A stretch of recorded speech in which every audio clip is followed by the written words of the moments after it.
James Bond is still alive. Shit. Come on, quickly. Forthright might hold me back.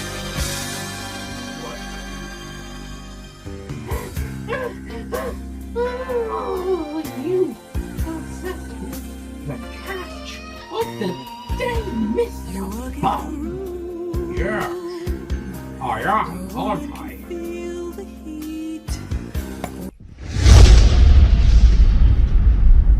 Oh, I think we made the right choice. What choice? My place or yours? Look is a guarantee. Nights could be long and sweet. The message is clear.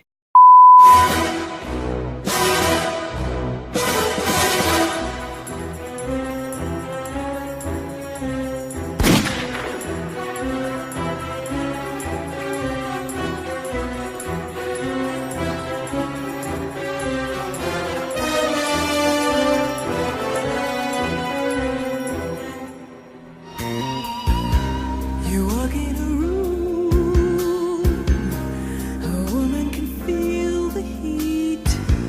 One look is a guarantee. Nights could be long and sweet.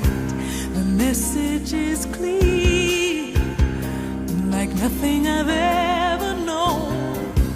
But from all that I hear, forget about long-range plans, 'cause this man's got his own. Hello, ladies and gentlemen, Nick here, and welcome to my review of the 1983 unofficial James Bond film, Never Say Never Again, starring Sean Connery in his 7th and final film appearance as James Bond, and the one unofficial entry. And yeah, this one is a divisive film. Some people will like it, some people will not. For me, I enjoyed the first 30 to 40 minutes of it. I thought it was actually a pretty good setup. Slow, bit of a slow pace, but interesting. Had some good stuff going for it.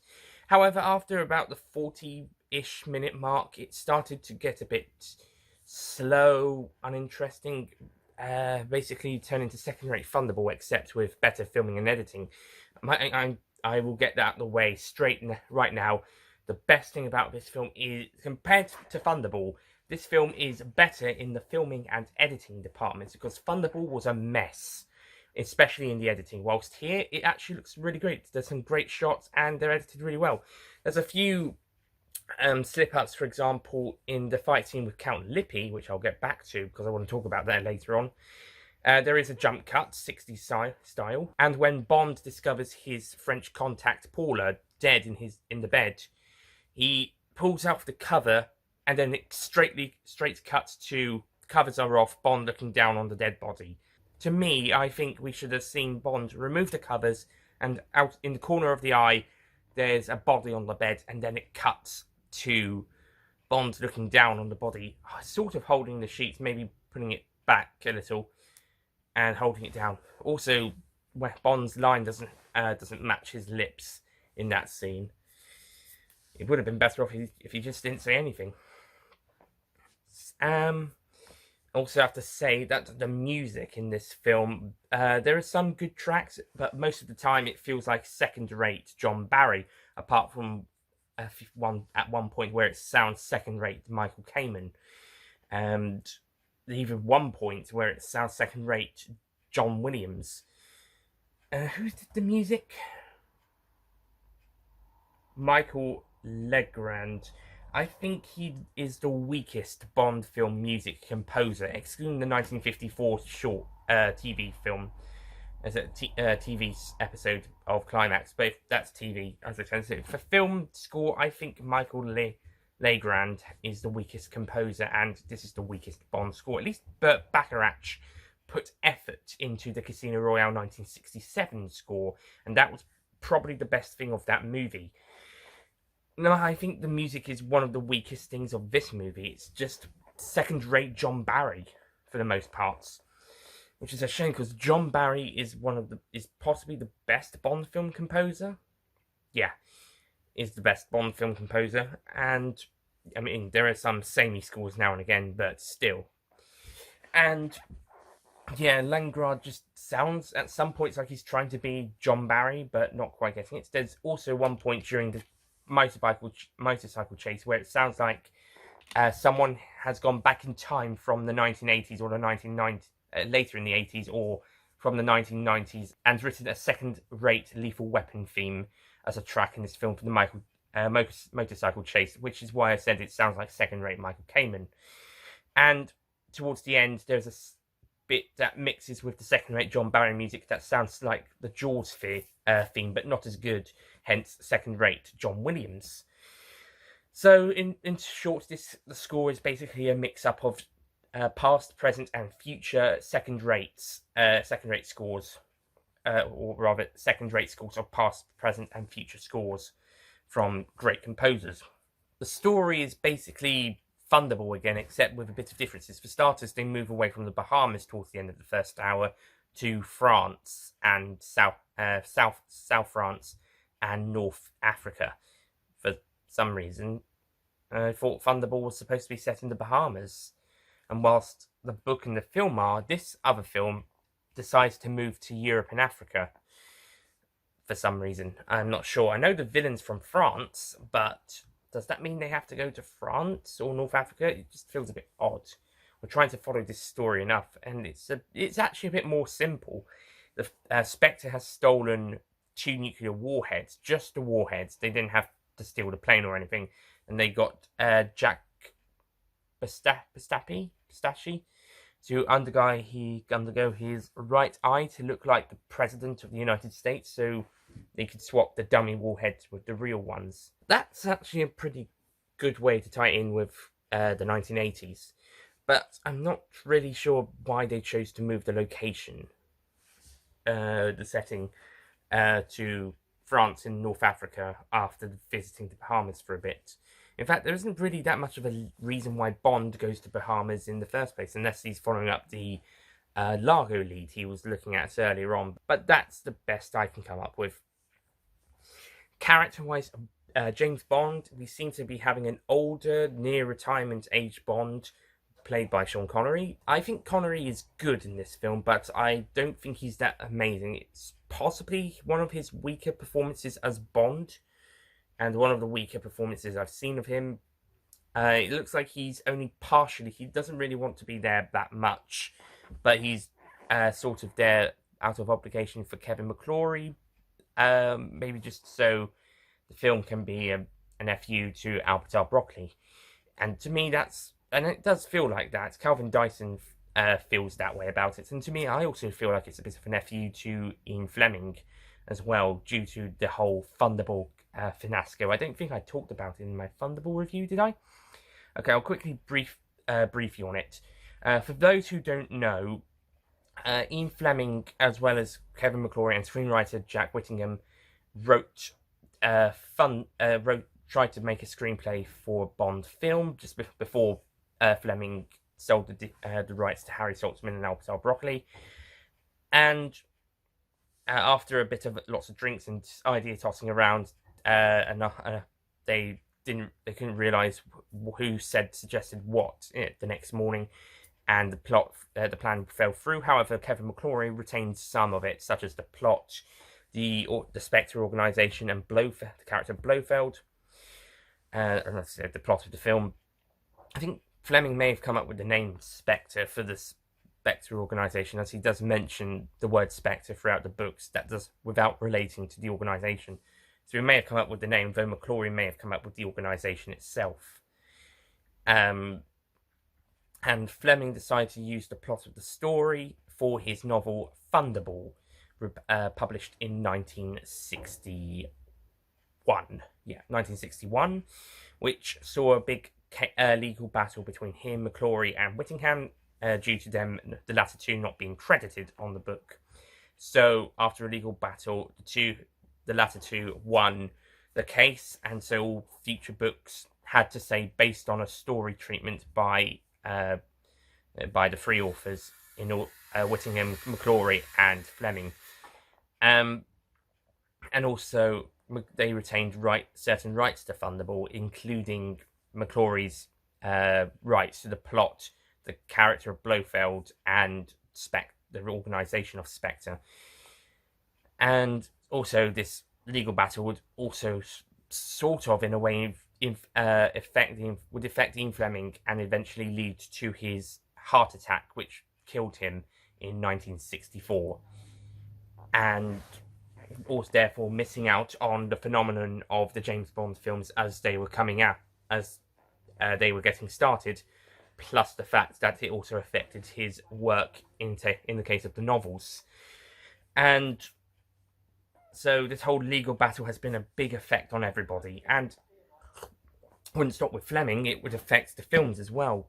Kevin McClory was trying to do his own rival films due to the popularity of the first 3 Bond films, and Albert Brock and Harry Saltzman wanted to make their own film, Thunderball film, so they teamed up to make Thunderball, with McClory being sole producer, with Saltzman and Broccoli being the executives, I believe, a bit like how Broccoli was an executive producer on GoldenEye, because he decided to retire for that one. This time around, it was just so that they could get this film made. And after that, they were allowed to have the rights to Spectre and Blofeld for the next 10 years. There was a deal with them, so they could use them up to Diamonds Are Forever. And then McClory would get those rights back, and he would go off and try and make his own Thunderball film, which became Never Say Never Again. How he won over Sean Connery, I'm not sure, after the actor's own problems with the filmmakers towards the end of his run of the series. But he was back. They tried to get George Lazenby because they thought he'd be more likely out of the two. But Connery returned, and here we are with Never Say Never Again. A Thunderball remake because Kevin McClory wanted to make his own Bond film. Yippee. And like as I was saying earlier, Connery looks like he was only partly willing to return, as he was kind of fed up with the character by Yona twice. He came back for the money and diamonds, and now it seems like he only came back just to give Albert R. Broccoli a middle finger. And yeah, unless he had some sort of dedication to Kevin McClory or some sort of contract or deal, I don't know, some reason he came back. He's okay he's good for the most parts, but it is noticeable that he's getting too old for the role. A bit like Roger Moore. So both Bonds would be in desperate need of retirement soon. As much as I like both actors, it is coming, the mid-80s, early to mid-80s, is certainly looking like retirement planning time for both actors. And what's even weirder is, you know how odd it was seeing Roger Moore bedding younger women in his last 3 films, Octopussy the exception, not the film, the character. There was a couple of younger women in that film that he bedded. But yeah, it was a bit odd seeing Roger Moore bed younger women in his final 3 films, with pretty much all of them, apart from Octopussy the character in Octopussy the film, but all the others, it was a bit odd, especially in The View to a Kill. Well, Sean Connery's pretty much doing the same thing here. He's bedding younger women. He's even seemed to be in a relationship with a younger woman at the end. Weird. When's Timothy Dalton going to be cast? And this film has a lot of Bond girls as well, or Bond ladies, Bond women, female characters that Bond sleeps with. For starters, there's Domino, played by Kim Basinger, who's they've made Domino and her brother American in this film, as opposed to French or Italian. Fair enough, I suppose. Jack does work for the Americans in this film. We've got, I think Kim Basinger does a good job in the role, but not remarkable. I think the original Domino role by Claudia Gere is more recognisable, though I think Basinger gives a slightly better performance. Slightly. Barbara Casey is outstanding as Fatima Bush. She seems to be having the most fun in this movie, and like Luciana Palizzi as Fiona in Thunderball, she seems to be the best thing about the movie, at least character-wise. She's having such a ball on screen, having these run-ins with Bond, and just trying to mess around, trying kill him, and having a ton of fun whilst doing it. And also when she's doing her other jobs, she is so good. Oh, this character was never actually in the books, Fatima / Fiona. She was never in the book, and neither was the Patricia / Nicole character. I'll get back to Nicole in a moment. But she's a welcome addition to both films, and especially in this one, she is just so fun. And excuse me, was it Bob? What was it? What did I say? Carriera is just having such a great time on screen. She almost owns parts of the film. In fact, she owns quite a lot of the earlier stuff, and some other bits she gets later on. And it's basically she is a bit of a narcissist in some scenes, especially in her demise, where she tries to make Bond declare her to be the greatest love he ever made. And said loves the time where he does make love to her in the film. It's a bit of a strange sex scene, really. You see them kissing on the floor of the boat in the supply room, and edited weirdly with what's going on outside in the ocean. And then another bit sees her going like that, bending out so we can see her through the gap of the door, possibly having sex with Bond. But we awkwardly see just this part minus the boobs, and then after a bit more ocean shots, they're back on the floor again, snogging, and then the boat tips and everything just falls to the side. It's a weird scene. This is honestly the weirdest sex scene of the series. Say what you like about that scene in Die Another Day, where Bond and Jinx are having sex in Cuba, in the Cuba scene where Bond's very horny. Well, you would be after 14 months of not having any girl to shag. So yeah, but say what you will about that scene, but at least that is at least filmed and edited fine. This one is just a bit awkward. So I'll say this for the original film. The love scenes in that film were better filmed and edited, well, apart from the wipes, but excluding that. Nicole is a pretty weak and useless and pointless supporting character. I can see why she doesn't really get a very high credit in the film. She's basically just there to be your Paula stand-in, and basically not really anything of worth value. You could have just had Bond and Felix team up and you wouldn't have changed anything. Same thing for Moneypenny. Moneypenny herself is so unrecognisable from her Lois Maxwell counterpart. You could swap the name and the character would be no different. I like Pamela Salem in the Doctor Who stories I've seen her in, but here the character she plays, it's not Moneypenny. Even Caroline Bliss's Moneypenny is more Moneypenny than this Moneypenny. In fact, she feels like a weak prototype for Caroline Bliss's Moneypenny, who has at least a little bit more personality. Sticking with Bond girls, there is Patricia. She's okay. She gets a few scenes. There's not as much involvement with her as there is in the original film. Not necessarily a bad thing. She's not really that needed, really. Speaking of that bit of shrublands, that does remind me a bit of the book later on, where M does make Bond go to shrublands to get rid of all the toxins and get into shape. So that's closer to the book. It's not exactly the same, but it's closer to the book. So I'll say that earlier stuff does take a little bit more liberties with the book, unlike the other film, but that other film probably takes a bit more from the book whilst at shrublands. I think that's... Oh, and there's this one other woman in the Bahamas who's just there to rescue eye up Bond, then rescue him after he escapes Fatima Bush's attempt on his life. A very bad one. I'll get back to that.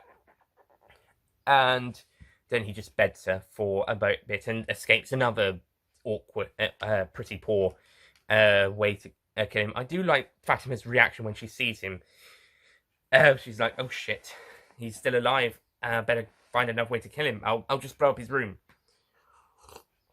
As for the male supporting characters, Miles, Killis, Bella...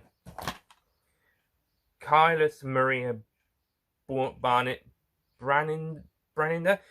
Maximilius Largo, not Amarillo, Maximilius Largo. The guy playing him is alright.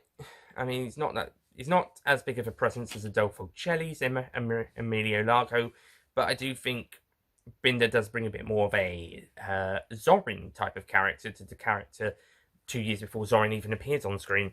A bit more of a craziness, but at the same time, I don't think he can pull it off quite as well as Christopher Walken does with Zorin. Again, we seem to have a prototype future official series character here, with a prototype Zorin, except not as mad, and he can't pull it off as well.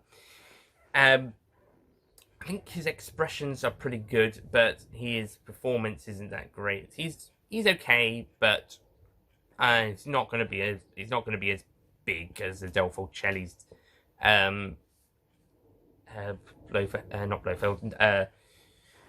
Largo. And speaking of Blofeld, he's not number one in this situation. He's the supreme leader of Spectre or something, but he's not number one. Again, like in the books, he's not number one. He's number two. Number one is Largo. Although I'm sure he becomes number two after Largo dies, like again in the books. In the official series, Blofeld is number one from the get-go. As soon as we meet him, he is indeed number one, and Largo is number two, so they swap round, basically, which is just as well, because Blofeld is who we meet first in the official series, out of the two, and and then he gets a few more films to show off being that number one power, so Blofeld doesn't need to rise to ranks. He's already risen the ranks to be number one. And speaking of Blofeld in this film, Max von Sydow, he does an okay job here. I mean, Max von Sydow is a great actor, but as Blofeld, he doesn't really do much, doesn't have much to do, to be honest.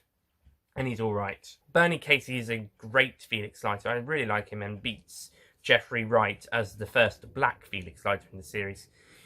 And he's actually quite fun, goes on a few little missions, has some good stuff to do. Doesn't have a huge amount, but he does good with what he gets. Rowan Atkinson is great in his few scenes as Nigel Forsyth, and funnily enough, he would go on to play Johnny English in the Johnny English films, which are spy spoof parodies that take inspiration from the Bond films. And I think he's pretty good as Forsyth. I think he and Basinger at this point in time weren't as high-profile stars as they would be later on down the line, say like about the late 80s and 90s. They become household name. Well, Basinger would be a more well-known actress, and Atkinson would be a household name come 1990, and more so for both. And both of them would get even more fame by 2000. Not so sure if Basinger is still a well-known name in the film community at the moment, but Atkinson certainly is for TV and film, and especially in comedy. So I think if both of them if this film was more like closer to released 10 years later, I think they would have been given higher billing in the cast list. But that's something of the time. And Edward Fox as M, he's not that great, really. I thought Ray Fiennes looked too young. But Edward Fox is a bit too young for the M, apparently. I mean, they do make jokes about it. I don't even think he's that great as M. I think he's just a bit stuffy, politician-y kind of guy. According to Algie, the bureaucrats are running MI6 by the book, and I don't think Edward Fox is that great as M. He's okay, but he's not that great. And speaking of Algie, aka Q, Alec McCowan plays a fun version of Q in one scene, and he's entertaining, and he seems to like James Bond quite a bit. He's basically that pal. He's basically best buds with him almost. And he even even says that he hopes that with Bond back in the fields, that there'll be more gratuitous sex and violence. You won't get Desmond Llewellyn saying that. And I think that pretty much wraps up the characters. And also there's this one science guy that's there as well. Strangely enough, that they kept some characters from the original novel and or the Eon film, but they didn't keep Varga, who was an important assassin. Well, he was a big assassin character in the novel, and just renegated to a ruddy henchman in the film. And also, Count Lippy in this film is also renegated to being just a tough henchman character who he's just there for one scene, really. Just there to try and kill Bond at one point, but ultimately get killed by himself. And yes, he's basically a nothing character. And overall, and also I don't really care for much of the action scenes. There's some good action, but as we go along the film, I start to lose care for it. I start to lose interest as well. The game Bond and Largo play is interesting to start with, but starts to get a bit duller later on. And I think it's a bit of a slow-paced story. It's a bit dull. The original Thunderball felt like it was in too much of a rush in some places and too slow in other places. This one takes its time in places, but other times it drags. I would say the underwater underwater scenes are slightly better, but there isn't really any good fights. And the way Largo dies is a bit boring. Really, Domino just shoots him underwater, and you don't really get that much good expressions from that. Then again, you didn't from the original film. Why can they not make Largo's deaths in these films good? And the film ends with Bond winking to the camera. Christ, I thought the winking fish and License to Kill was bad. So overall, Never Say Never Again is an okay film. It's a better filmed and edited version of the story, but it's also a less interesting version as well. The Connery doesn't quite give his best performance, which is a shame, considering this is a film that they were trying to make. This doesn't really feel like a passion project, actually. This film, considering Kevin McClory wanted to make this film for 2 decades, really, it doesn't feel like a passion project, unlike most of the Eon films, which feel like they have a lot of care and attention to, even the bad ones. And like I said, Connery doesn't feel as invested in this film, and even though he's had over a decade away from the role, and he agreed to sign on again, but even if it's a middle finger to the Eon, he's still not putting as much effort into it. I think he's realised it might have been a bit of a mistake to do it. He tries his best, but doesn't quite fit. The best thing about the cast, the best person in the cast is easy Barbara Carriera. I keep doing that. Is easy Barbara Carriera. She seems to be the most invested in the cast. She's so into her role, and she's having a ball of a time, which makes me enjoy her whenever she's on screen. However, not the same can't be said for everybody else. Well, Rowan Atkinson, and I do like Rowan Atkinson in anything he is in. He is great in his few scenes. His character isn't that great. And the same could be said for quite a few of the other characters. Same for Connery, as I should say. And nobody else really. They have good. Quite a few of them do good jobs, but it's not really a huge amount. Some of them don't have much to do, and others are just not quite as good. I should say the smaller roles have the performances are great, but not as much to do. And then the larger roles like Largo, Domino, they're okay. I think Largo is probably the weakest actor. Is probably Bendir, playing Largo. I'm not sure. It's an awkward one. It's an awkward type of film. And also there's this pointless scene at the castle after Bond gets captured, and Domino is going to be sold off to be a wife to some African gun warlord or something. It's a pointless scene. I think they could have lost. They could have just had something else happen instead. I don't know. This one it's just a slightly better filmed and edited version of Thunderball with some slight improvements. However, it's not complete. It's not that much better than the film. I was enjoying it a bit more in quite a few places, especially that first 30 to 40 minutes. But after that, it's kind of slowed down, and in some places dragged, and other places it was okay. I don't know. I don't really want to give it the satisfaction of a very positive review, because I don't think it deserves something like an 8 out of 10. I was thinking 8 when I was watching those first little bits. As ashamed I was, a little ashamed at that. But then as it went down, I thought maybe a 7. But now thinking about it, it's not that great. I think it's just a slightly improved version of the original, but that's as far as it goes. So I'm going to give Never Say Never Again a 6 out of 10. To get mixed up with a man who says never, maybe big trouble, but then I just could be the woman to take you and make you never say never again.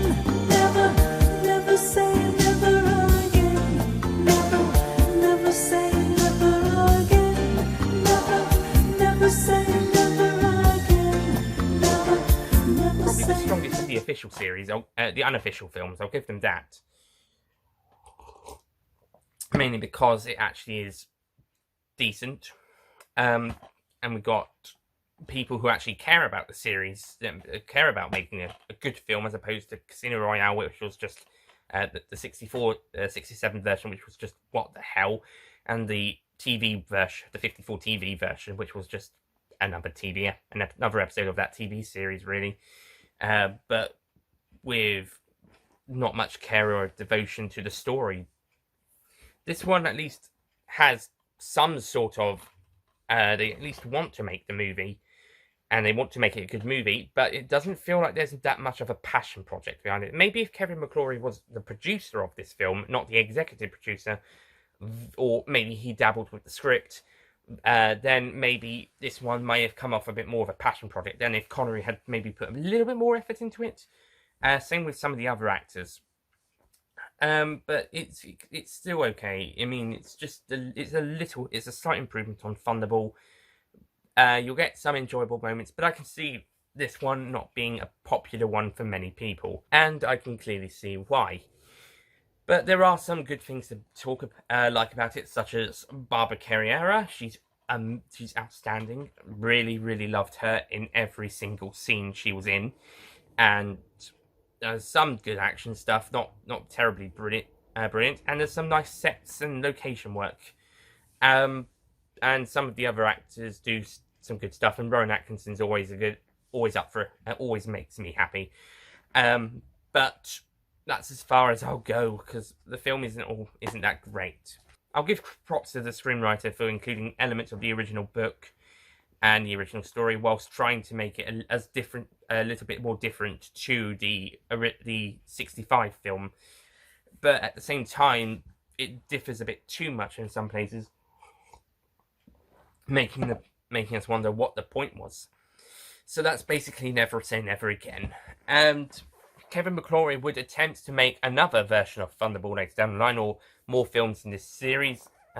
Warhead 2000 AD, for example, which I think he at a later point planned to be with Timothy Dalton or Liam Neeson up against Sean Connery as a villain. Not the same character, not his James Bond, just him as a villain, which would have been a bit awkward if it was supposed to be set in the same universe. And also he tried to get the rights to Casino Royale from Sony, due to them owning the rights from the 67 film.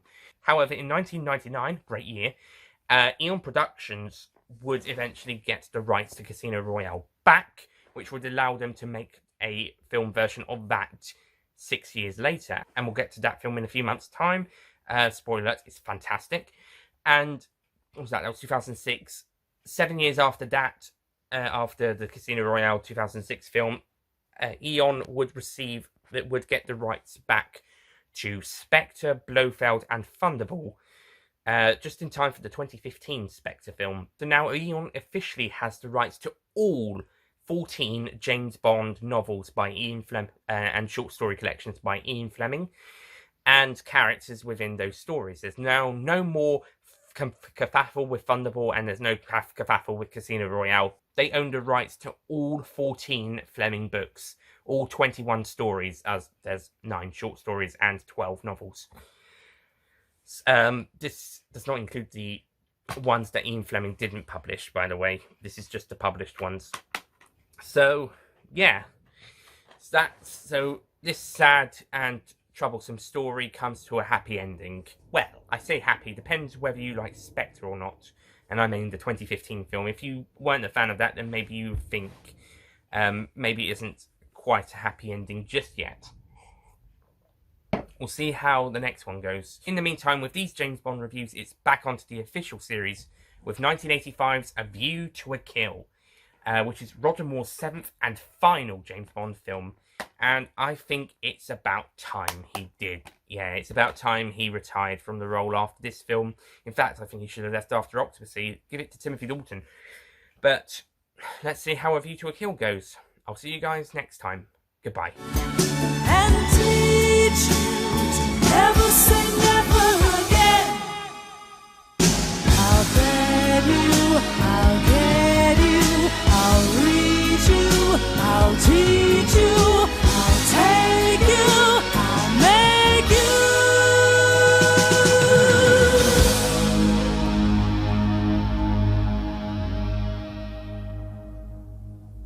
Don't forget to click below to subscribe to the official Nicholas Payne Retro YouTube channel.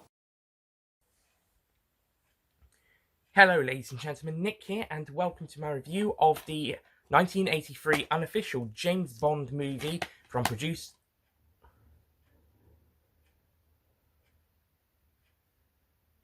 executive producer Kevin McClory and producer Jack Schwartzman and director Ivan Kirsch. I'm starting to see it. Excuse me. Where's my camera keep? Don't stop doing that, camera. Sorry, guys.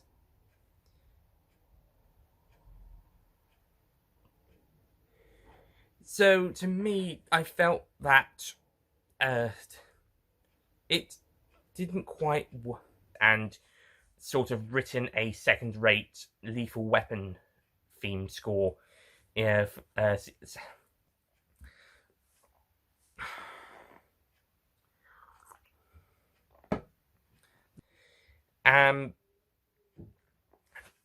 yeah.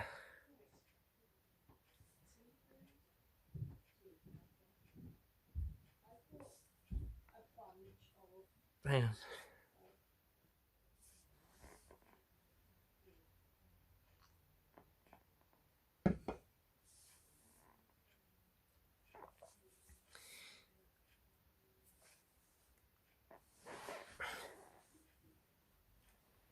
What was I going to say next? In regards, yeah, I'm just not sure what the point of moving it away was. Hang on. But that's as far as I can understand. Not sure. Excuse me.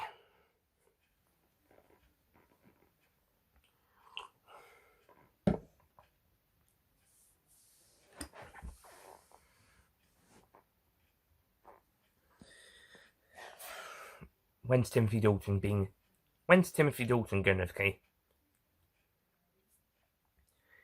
The original films, they do not care. They do not. So he doesn't have to worry. Unlike his counterpart. And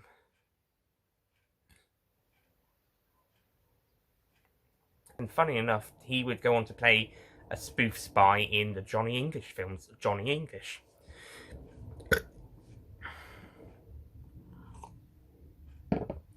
But at least Thunderball, whilst it was it was a bit fun. The original Thunderball felt it was in too much of a rush in places. this time it feels this film feels like this time around it just takes its time, but it also drags. It doesn't really take its time. Hear me? I'll give props to the screenwriter for writing a good story. However, a legal battle in 1999 would eventually allow Casino Royale to go back to return to, and we'll get to that film shortly. Not too long. So the Eon now official. They've got all 14 stories, the rights to all 14 Fleming books. With they own all. Depending on whether you're happy, may not be quite as happy depending on whether you like Spectre or not. Well, depending on. In the meantime, it's back onto the official series with the Bond.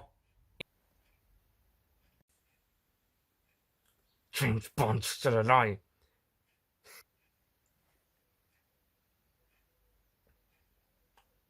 Ow, fuck.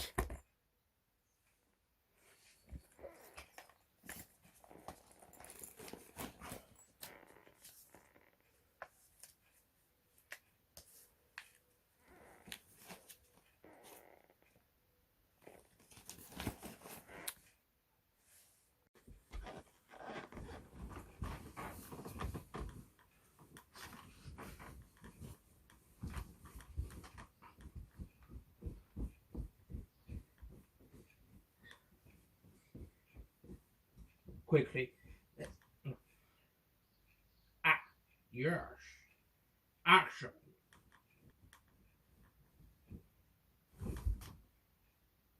Ooh. I think we made the right decision. What decision? Action. Yes, please.